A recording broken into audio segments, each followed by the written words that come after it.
Jerry's favorite music playing at the moment. When your This is a tribute words to a fantastic human being. Really fantastic human being. Jerome Stanley, otherwise known as sincerely, Jerry Lewis. You'll have plenty of opportunity to chat and talk to each other in the reception that follows in another building down the way. And we have wonderful friends and family that are going to be sharing this microphone and sharing from their hearts. Hello, my name is Neil Brownstein. I was the officiant at the wedding of Jerry and Ann. That's a story that other people will tell. It's a very dramatic story. Jerome Stanley, Jerry Lewis. In Hebrew, Yirmiyahu ben Saul v'Shoshona. And in his own words, I am a Roman emperor. And TJ, Lisa, Stephen, Sophia, Mackenzie, Adam, Bryson, and Ainsley. We also remember dearly departed daughter Michelle and Jerry's parents, Saul and Lillian, and brother Richard and sister. For everything there is a season and a time for every desire under heaven. A time to be born and a time to die. A time to weep and a time to laugh. A time to grieve and a time to dance. A time to keep and at this moment, a time to give away. We gather here today to pay tribute for the extraordinary life of Jerry Lewis, a man whose presence was as boundless as his zest for living. U.S. Navy, writer, reader, poet, runner, artist, jokester, world traveler, lover, dancer, magician, swimmer, boxer, teacher, husband, and stoic. Jerry was not merely a person who lived life, he reveled in it, embraced it, and made it his life and our lives a great adventure. Spanning 91 remarkable years, Jerry's soul was a tapestry woven with love, curiosity, and resilience, a masterpiece that will forever inspire us. Born in Brooklyn, August 23, 1933, Jerry's roots were humble, yet his dreams knew no limits.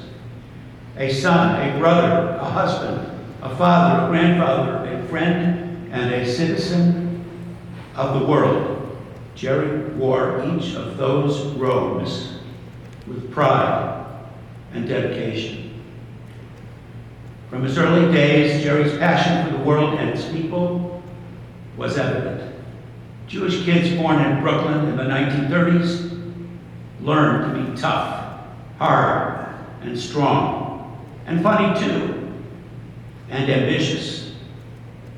Entering his adulthood, he carried those traits with him. Lieutenant Jerry's work on board a Navy ship, at CARE, then co-manager of a pig farm in Venezuela with his brother, and then as vice president for the Middle East with ACDI VOCA. His careers were not just professions. They were a calling, a mission to bridge cultures, bring relief, and build connections that span continents. Jerry wrote, "How do people view me?" he said. "A runner. Where did that speed gene come from? I have no clue. Artist. Local competitions. 5 exhibitions, 2 one-man shows, awards. Where did that previously hidden talent come from? Beats me. Writer. Memoir classes I attended after retirement led to a multi-year labor of love. I produced 500,000 choice words in 12 volumes of 100 pages each. As each volume was completed, I printed 10 copies and distributed them to my family in the front row here. That's a lot to read, but kids, of course, don't read very much anymore until a Post-it sticker fell out of Bryson's book that said, "Return this slip for $25. Took 10 years to return that slip. How do I perceive myself, Jerry said. Husband, father, friend. What are my skills? Joke telling, magic tricks, tap dancing, love making. Hey Jerry, somebody said, what do the lists have to be with doing with your being a Roman emperor?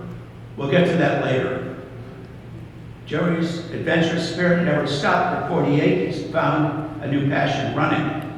He excelled with hundreds of races throughout the world, 30 marathons, including victories in his age group at the Marine Corps Marathon. Jerry showed us that life isn't about slowing down, it's about pushing forward, breaking limits, and savoring every mile.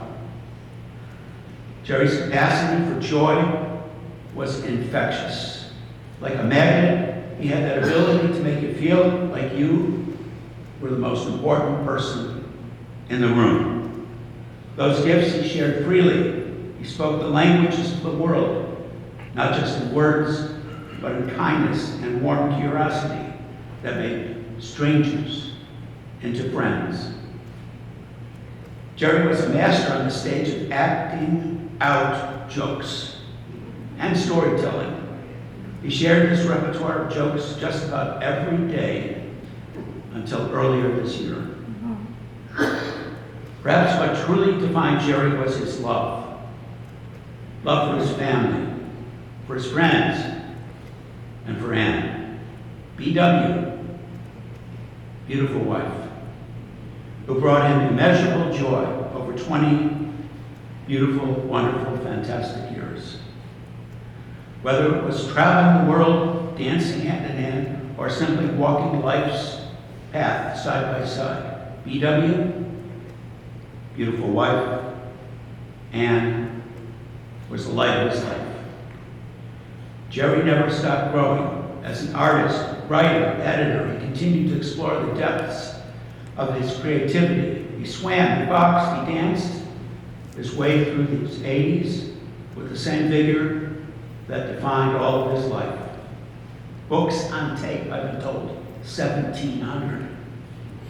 I repeat, 1,700. I fell asleep with the first book on tape, the first minute of the book on tape. He listened and digested and understood and recited all 1,700. Fitness center, oh my gosh, every day, 3-minute planks. Jerry's resilience was a marvel. In his final years, as he faced the challenges of blindness and cancer, he did so with strength and unwavering optimism. His favorite motto, always look on the bright side of life, a legacy that he leaves to each of his family and to all of us. To Anne, children Lisa, Stephen, treasured grandchildren, Mackenzie, Bryson, Ainsley. Your loss is immense, and so is the void Jerry leaves behind. But so too is the gift of his memory, a treasure trove of love, laughter, and lessons that carry you forward. Jerry, you have run your last race. You have told your last story. You have danced your last dance. But in our hearts, your laughter echoes, your stories live on, and your example endures. You were and always will be a man who saw the good in life and inspired the same in those around you. And Jerry wrote, and friend asked, so when do we get to the emperor stuff? Now. About 6 months ago, Sarah, the librarian, slipped a book into the cassette, and Jerry said, that one got me. Titled, How to Think Like a Roman Emperor, The Wisdom of Marcus Aurelius, the 2nd century good emperor, Marcus Aurelius, Stoic philosophy. I kept calling out to BW, this is me, this is me. I do this too. I found I already practiced much that was recommended in the book. I don't get angry because I've learned. Doesn't make any difference. Marcus Aurelius advocated self-restraint, making yourself strong to endure pain. Marathoners know something about that one. The emperor, the Stoic, the philosopher, Marcus Aurelius had the same kinds of problems in the 2nd century as we do today, Jerry said. He advocated making impartial, pure judgments, not value judgments, that insert your personal perspective. And then Jerry said, I have Stoic DNA. It helps me survive in this stressful world. And you remember the kid in the Jets gang on West Side Story pleading his case with the neighborhood cop. My version, Officer Krunke, I'm down on my knees, because I'm a Stoic, not a social disease. I am a Roman emperor. Liber ha bracha, dear Jerry, to a life truly, wonderfully, and beautifully lived. Rest now. Rest now in peace. May your life be for a blessing. You, Jerry, are in our hearts forever.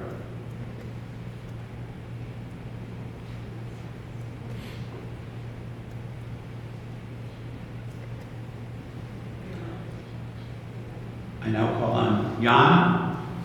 Jan will call on Fernando, and we'll carry on.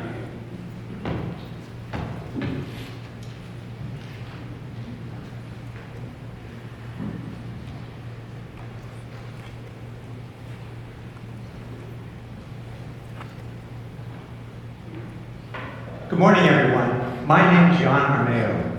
I was Jerry's 2nd, or maybe even 3rd best friend. At least that's what I always told him. I first met him in Jerry in 1992 at a weekend Rest and Runners Run. He was a tall, slim guy, salt and pepper hair, easy smile. He was incredibly friendly, and we hit it off right away. We didn't run together much, not in those days.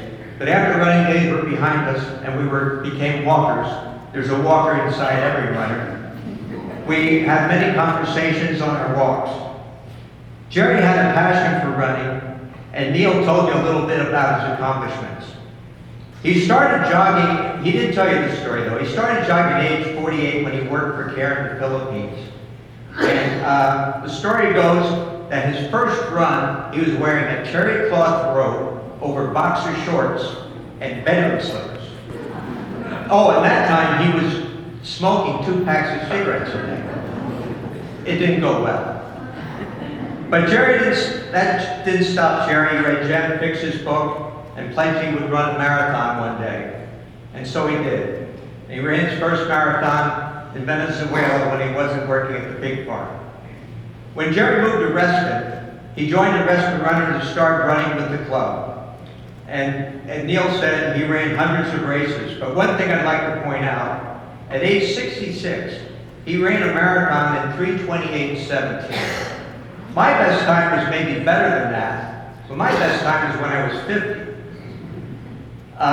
Sadly, his hip problems ended his running days. He was almost 77, I believe, when he was training for his last marathon in Milan, and he never got to run it because he had a bad hip. So Jerry was a host. some point, he decided to host a post-run breakfast, and it was called Jerry's Fabulous Breakfast. And it became a Reston Runners tradition. He hosted 4 or 5 a year with runners packed wall to wall. There was always an abundance of food and coffee, and a box of Little Miss Debbie's Swiss cake rolls, which was a staple treat of his. Jerry always said, "You gotta get your trans fat somewhere." When you went to the powder room, you entered what Jerry jokingly called his chamber of fame. Medals, ribbons, plaques, photos, trophies, everywhere. It was just overwhelming and sort of intimidating because my whole chamber of fame was more like a chamber of shame because I never won a medal, ribbon, trophy in my life. Jerry was a hugger. One year, Jerry decided to be the official hugger of the Reston Runner Women's Distance Festival. As they finished the race, he asked each woman, "Do you want a hug? Do you want a hug?" Surprisingly, many said yes. And you know, he never even got a sexual harassment suit. He later tried to pass that role on to me and to others. I said, "Jerry, I don't have the chutzpah to do that. I can't pull it off." As you know, Jerry was an accomplished writer, as Neil said, and he contributed many running pieces to various publications. And of course, he was an artist. You can see it right here. And he gifted me many pieces of his pen and ink artwork. Jerry was an emailer, a reader, and a talker. And he did send countless emails to me and to others, as Neil said. And some of these were helpful kitchen tips. How to open a wine bottle with a blowtorch. Jokes, lots of jokes, old radio shows, TV shows, a Seinfeld episode dubbed in Yiddish. I actually can understand Yiddish. He was surprised. Music recommendations from all and more. And some emails were only for his intellectual friends, if you know what I mean.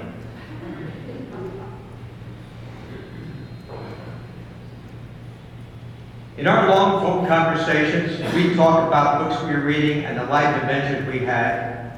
And Anne used to say that our phone calls sounded like a couple of old ladies gossiping, but they were always filled with warmth, humor, and stories. Beyond his running, writing, and artistry, Jerry was certainly a man of many talents and roles.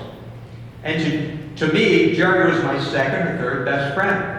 Though Anne would argue that it was his first. He always encouraged me in my own pursuits.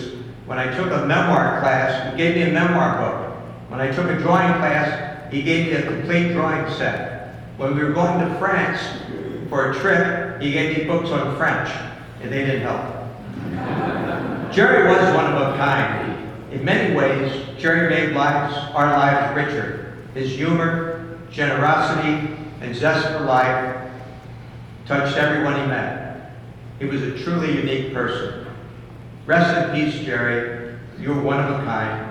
Yours was a life to celebrate. Thank you. And Fernando Bocanera is next speaker.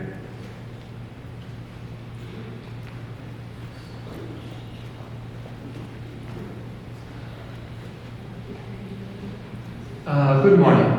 My name is Fernando Bocanera, and I met Jerry around '93, soon after I joined the Reston Runners Club, at the age of 36. Over the years, we became good friends. We shared countless miles during Saturday and Sunday group runs, and I came to appreciate his company. You'd think that running alongside someone for so long would reveal everything about them, but being hardcore runners, most of our conversations revolved around training, races, shoes, and of course, injuries. Still, those shared miles created a bond, and I missed those runs, as well as the after-run breakfast that Jerry and hosted.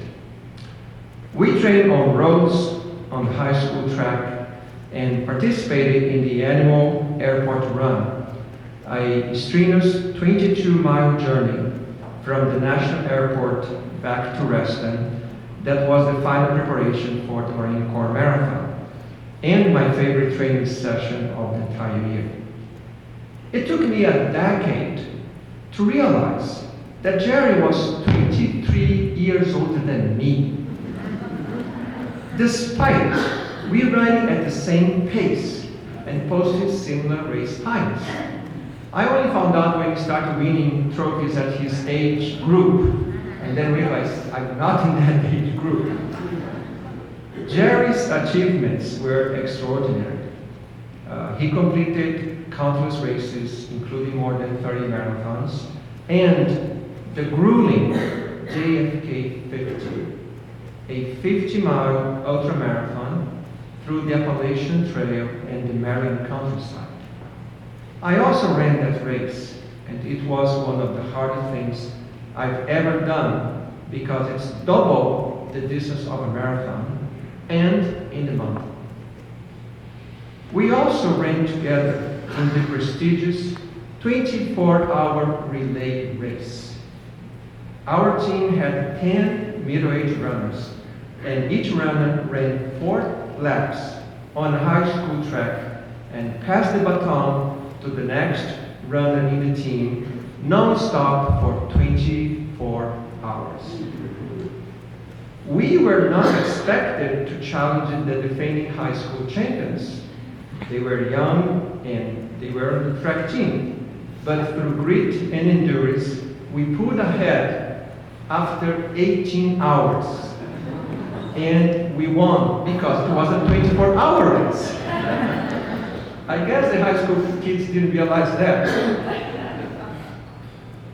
It took us weeks to recover, but the memories were worth it. Jerry's running accomplishments were awe-inspiring. He ran his last marathon in his late 70s and his last race in the 80s. Who does that?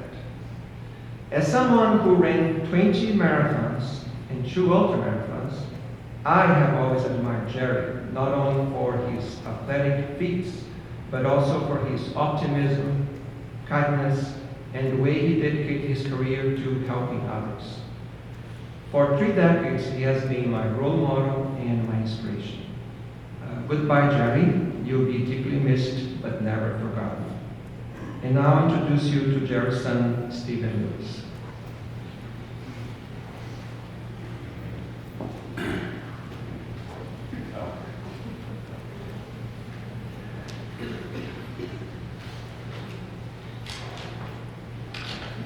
Good morning. Thank you all for being here today and for the love and kindness you've shown our family. Not just today, but throughout my father's life. I know that he would be deeply moved by your presence. We gotta get through this. I got my wife in mind. Get All right. closer to the Okay.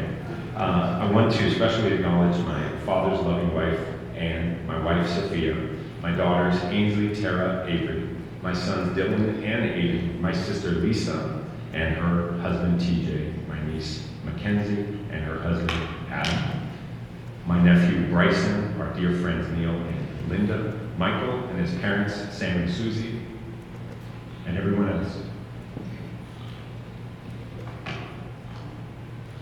My father also was my best friend. We spent so much time together, but still, it never felt like enough. Some of the things my father would say stand out. Listen to the voice of experience. Hear what I say and do as I please. Let the middle lane be your home. He believed in staying steady, being prepared, and keeping calm no matter what life threw at you. His stoic nature wasn't just something he talked about, it was how he lived. He faced challenges with quiet determination, never letting life's uncertainties to shake his sense of purpose. One memory that always makes me smile is when I was 14 years old, during one of our many travels together. We visited Masada, which is near the Dead Sea, one of the hottest places on Earth, where temperatures can reach up to 118 degrees Fahrenheit. Masada was an ancient fortress and the last stronghold for the Jewish people against the advancing Roman Empire. Under the blazing sun, standing shoulder to shoulder in a packed open air cable car, We rode to the top of the mountain to see the ruins. It's an amazing, amazing tour. At some point on the way, I got thirsty, of course, and I thought it would be a great idea to open a can of Coke that had been baking in my backpack for hours. The second I opened the tap, a geyser of Coke erupted from the can, spraying on everyone around us. In a moment of pure panic, I handed the spraying Coke to my father, as if he would somehow know what to do with this. He stared at the can, completely perplexed, and tried to cover it with his hand until finally it stopped spraying. He gave me a look and said, "Steve," but stayed calm, holding the exploding can until it was done. We laughed about that story so many times over the years because it perfectly captured his ability to deal with anything. No matter how ridiculous or stressful the situation, he never lost his cool and just handled it. Another favorite memory that captures who he was happened during a father-son trip to Yosemite when I was 9 years old and we were living in Davis, California. He called me ahead of time. He worked all the time. He called me and said, "Make sure you get packed. Number 1, a flashlight. Number 2, my Cub Scout tent. Number 3, a warm jacket."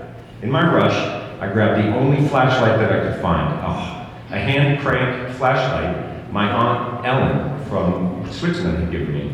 This was a mechanical flashlight. As you squeezed the handle, the light would shine, but the moment you stopped, it would go out. There are no batteries. Its only power came from squeezing motion, so you had to keep squeezing continuously to keep this light on. As darkness fell fast, my dad asked me for the flashlight. I handed him the little crank light. He stared at it, flipped it around with his hands, and finally said, "Stephen, what is this? I need a flashlight." I quickly showed him how to operate it, squeezing the handle to generate light. He let out a long sigh, but without saying anything more, he started cranking the light and told me to stay put while he went into the woods to find a clear place where we could set up for the night. I stayed behind, hearing a distant crank, crank, crank, and the flashlight as it worked behind the trees for a while. I saw the dim glow moving towards the trees and as he prepared the space. Before long, he returned and got everything set up for the night. But that was the thing about my dad. He adapted. He always found a way. He was someone who was always prepared. It was not just about things. He didn't just carry what he needed. He carried what we needed.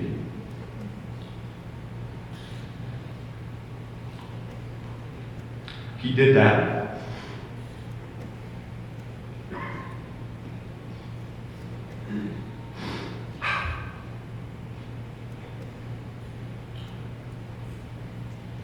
Just a second. He did that with everything. He helped us through whatever storms we were facing.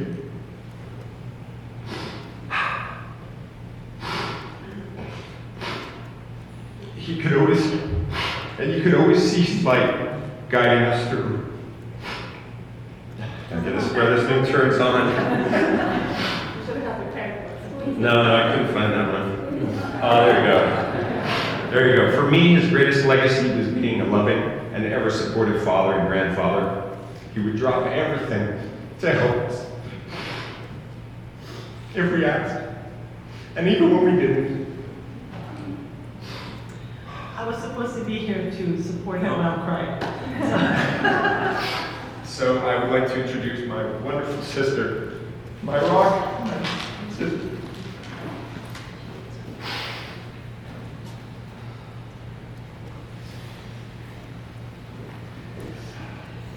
Hello.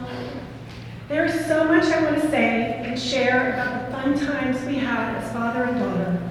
We created incredible memories, like our river trip in the rainforest of the Philippines, a donkey ride up a mountain to our home in Honduras, and our weekend spent on the farm in Venezuela, working side by side, tending the pigs, developing a work ethic that has stayed with me ever since. I fondly remember our holiday trip when he took me to Bermuda, introduced me to sundowners, watch sunset with the famous dark and stormy drink while he taught me the game of cribbage. However, my favorite moments were all the Thanksgivings we shared together. Papa was larger than life, a gifted storyteller, as many of you know, who captivated me as a child with his tall tales. He was playful, often claiming to be the tallest man in the world, while comically ducking through doorways. His humor could light up a room, whether through the jokes he shared or his talent for bending the truth just a little. He even insisted that his middle name was Sincerely instead of the actual Stanley, which he hated. These whimsical antics were just glimpses into this beautiful soul that he was as a father. Papa shared with us some of his wishes for his servants, and the music to be played captured his positive outlook on life. Yes, don't worry, be happy, he used to say, because when you worry, your face will frown, and that will bring everybody down. So don't worry, be happy. He also wanted me to share a meaningful story of a cherished song he had for me. He had songs for each of us. For Michelle, it was Raindrops Keep Falling on My Head, or the Beatles' Michelle Ma Belle. For my brother, a song from Guys and Dolls about a horse called Paul Revere. And for me, it was Somewhere Over the Rainbow. I believed for many years that these songs were his own creations. It was not until I lived in the United States and saw The Wizard of Oz that I learned it adapted from the movie, but I loved his version even more.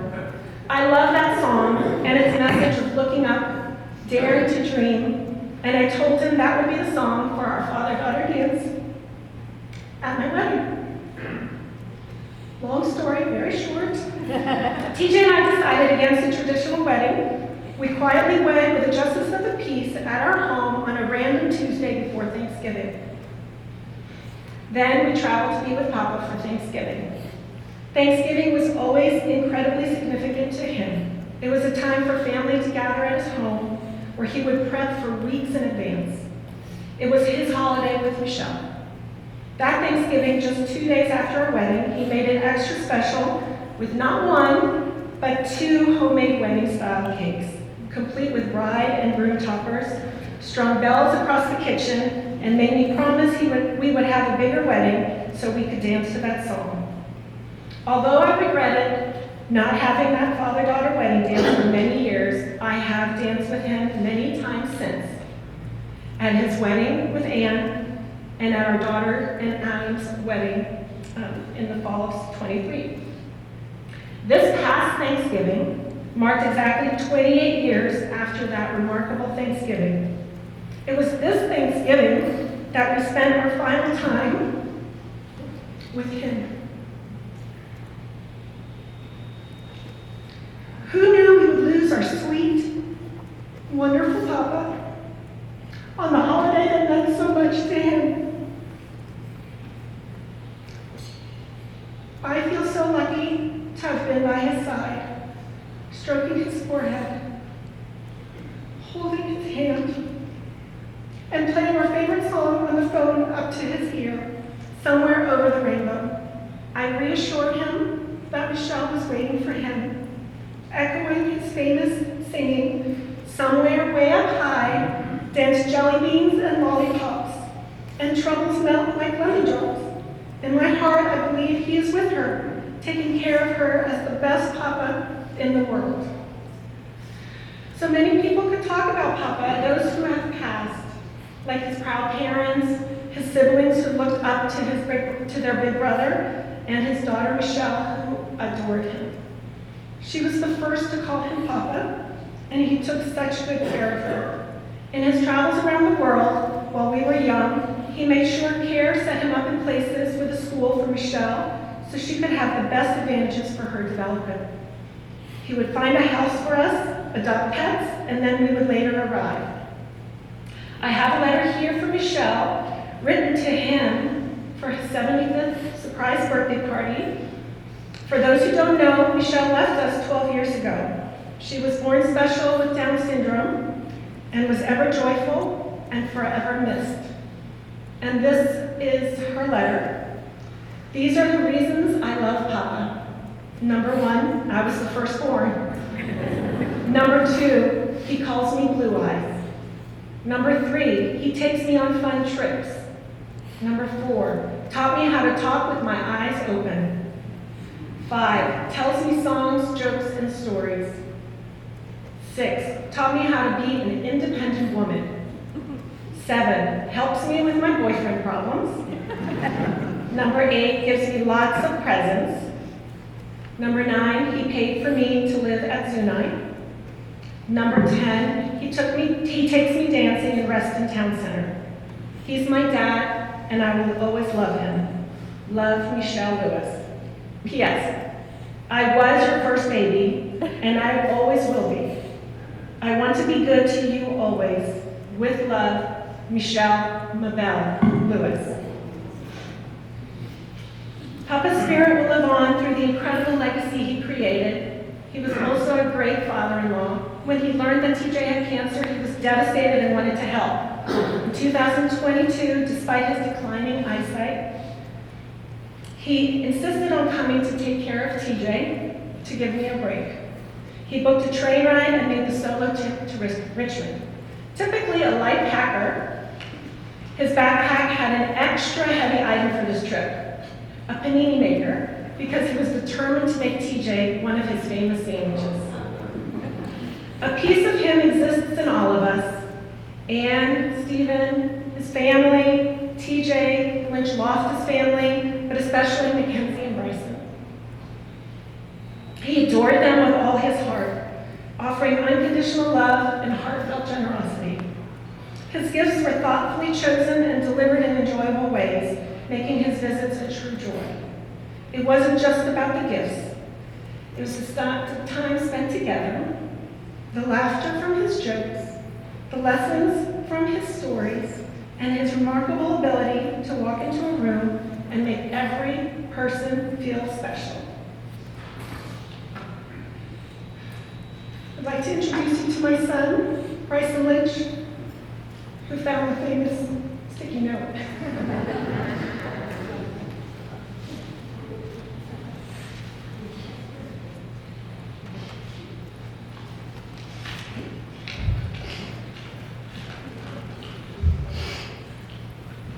Thank you everybody for being here.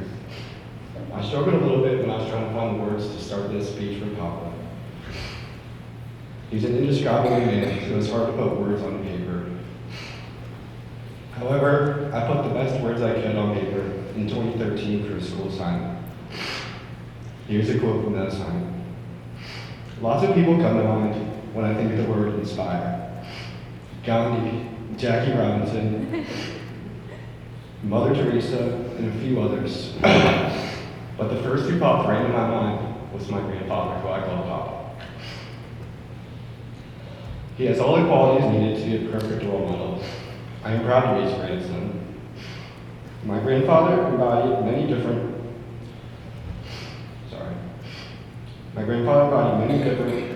skills and talents, such as running, writing, magic, joke telling, art, but what sticks out the most of all his qualities and what I admire the most about my grandfather is his ability to care. End quote. His care and love for Mackenzie and I never wavered. He always listened intently, offered motivation, and helped me and Mackenzie get through anything we were scared of with a perfect antidote for one of his many travels. I was thinking this morning that he'd have the perfect story from his pig farm or from Pakistan to help me get the confidence to give this speech today. Going back to my writing from 2013, there are a few skills he acquired that I need to acknowledge. Tai Chi, which is meditation and movement. Boxing, he had a mean left hook for anybody that messed with him. Swimming, and one that many people don't know, nature walk tour guide. A few years ago, me and my sister took a trip to Florida. We surprised Papa, and he was very excited to give us our entertainment for the day, which was a walk around his development he lived in. He showed us all the trees, plants, vegetation. There's a few parking lots as well, it wasn't all nature. And I was so impressed while I was watching the vegetation, different animals, we saw lizards, and all the trees, because I never heard him talk about nature like that. So I was impressed and I asked him where he learned all this. He said that he had done his research and to trust him. He then paused and chuckled and said, but don't fact check any of this when we get back to the apartment. This story always reminds me of how smart, funny, and kind he was to us, while always making everything, even the mundane things, an adventure. He loved trying new things, experiences, foods, and bringing me along for the experience as well. His confidence, passion for life, and lack of fear for failure is something I'll always strive to emulate. So even though I stand before you today, wearing his suit, his infamous pig belt that you'll see in a lot of photos at the reception, and his slightly too tight shoes. Although they're a little tight, they're going to feel impossible to fill this life. But I'm so excited for the challenge. I'll leave you today how he ended all phone calls, conversations, and visits with me. Up until the end. Be good, kid. Advice you want everyone to hear. Be good in everything you do and everyone you come across. Be good. I love you, Papa. And I miss you. Now I'll bring up my cousin Ainsley.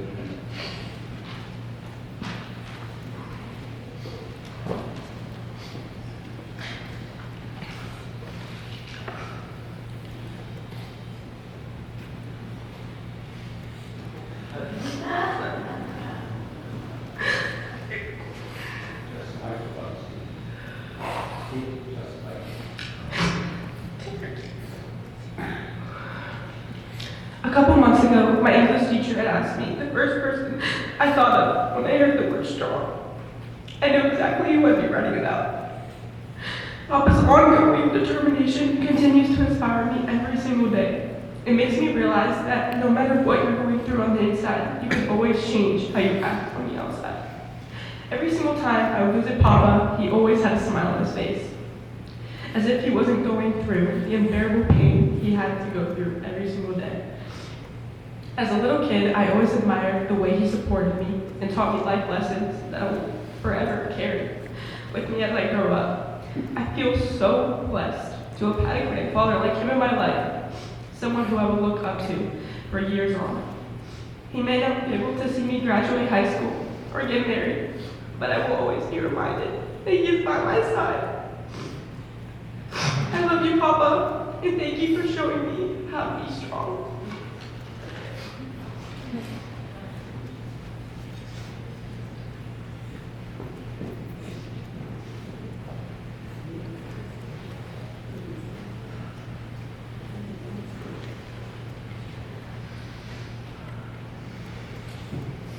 Hard to follow the children and grandchildren, door over door, from generation to generation.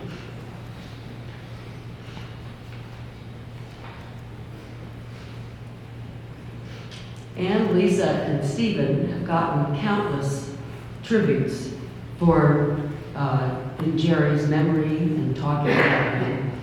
And as a prelude to my song, I would like to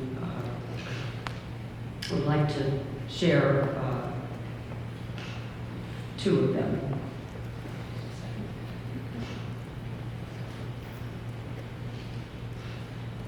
The first is by Beverly Gianna, just an excerpt of her note. Jerry's essay, I Am an Emperor, referring to Marcus Aurelius' Stoicism, remains an inspiration to me. The emperor's words captured Jerry's outlook on life. Quote, the happiness of your life depends upon the quality of your thoughts. Jerry lived this truth, bringing joy and light wherever he went, and his memory continues to make me smile.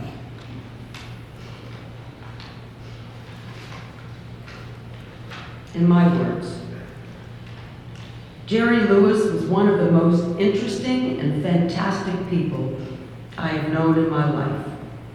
Multi-talented with the incredible ability to reinvent himself at different stages and circumstances he faced. Every time he became a star in whatever he touched. He and Anne set the example of how to love and support each other with kindness and respect. They are fun to be with, and Jerry's always stellar jokes kept me laughing. Tall and handsome, he and beautiful Anne make a stunning couple. Most of all, Jerry cared about his friends and family. He will be missed by all who were privileged to have known him. May Jerry's memory be a blessing.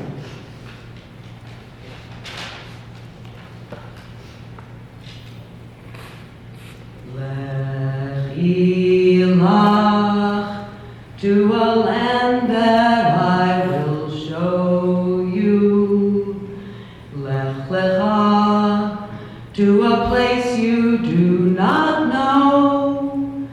Lechi lach, on your journey I will bless you, and you shall be a blessing. And you shall be a blessing, and you shall be a blessing. Lechi lach, lechi lach, and I shall make your name great.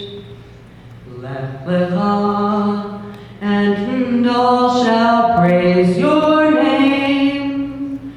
Lechi lach, to the place that I will show you. Lesimcha chayim, lesimcha chayim, lesimcha chayim, lechi lach, and you shall be a blessing.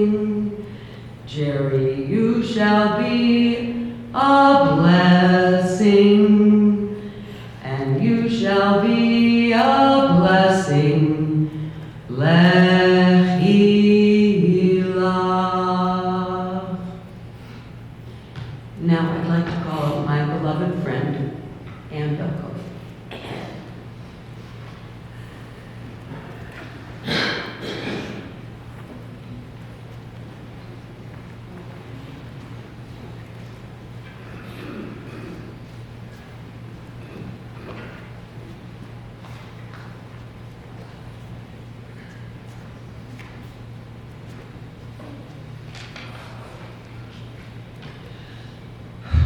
Well, first, thank you all for being here today.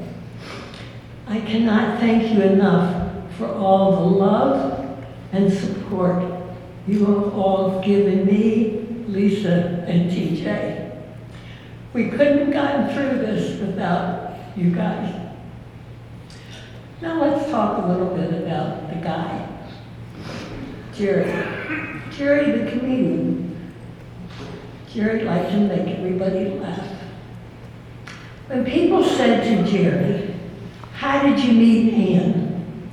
And he said, "I met her in the bar. She was on the floor and I picked her up." Well, for 20 marvelous years, Jerry picked me up with his smile, with his handsome face. He picked me up with his intellect. He picked me up with his sense of humor. He picked me up with his passion. He picked me up with his generosity. He picked me up with his love of friends. He picked me up with his kindness, his sense of adventure. He picked me up with his unbelievable bravery, especially at the end. He picked me up with his zest for life. But most of all, he picked me up 20 years, every day, of unconditional love. And from that, Jerry made me a better person. I love you, sweetie.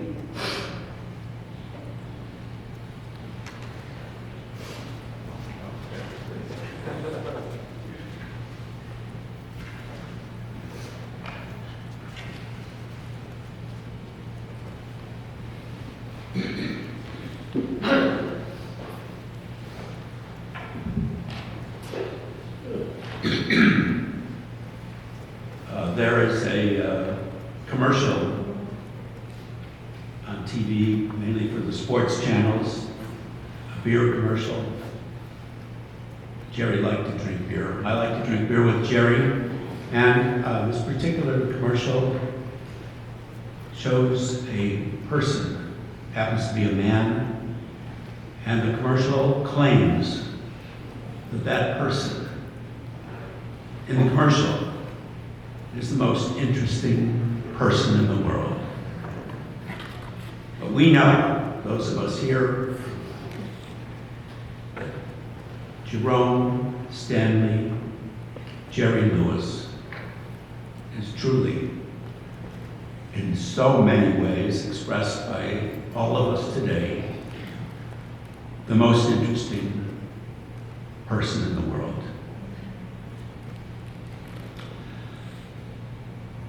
Life is a journey. Birth is a beginning and death a destination. And life is a journey. From childhood to maturity, innocence to awareness, youth to age, ignorance to knowing, foolishness to discretion, and then perhaps again to foolishness. Jerry liked that part. From strength to weakness, and weakness to strength, and often back again. From health to sickness, we pray for health again. From offense to forgiveness, loneliness to love, joy to gratitude, pain to compassion, grief to understanding, from fear to faith. From defeat to defeat to defeat, until not looking backwards or ahead, we see that victory lies not at some high point along the way, but in having made the journey, step by step, a sacred pilgrimage. Birth is a beginning, and death a destination, and life is a journey. El Machar Rachamim Shochein Beramim. O powerful of mercy, who dwells on high and established proper rest on the wings of the divine, on the levels of the holy and pure ones who shine in splendor, to the soul of Jerome Stanley, Jerry Lewis, son of Saul and Lillian, who went to this world. Give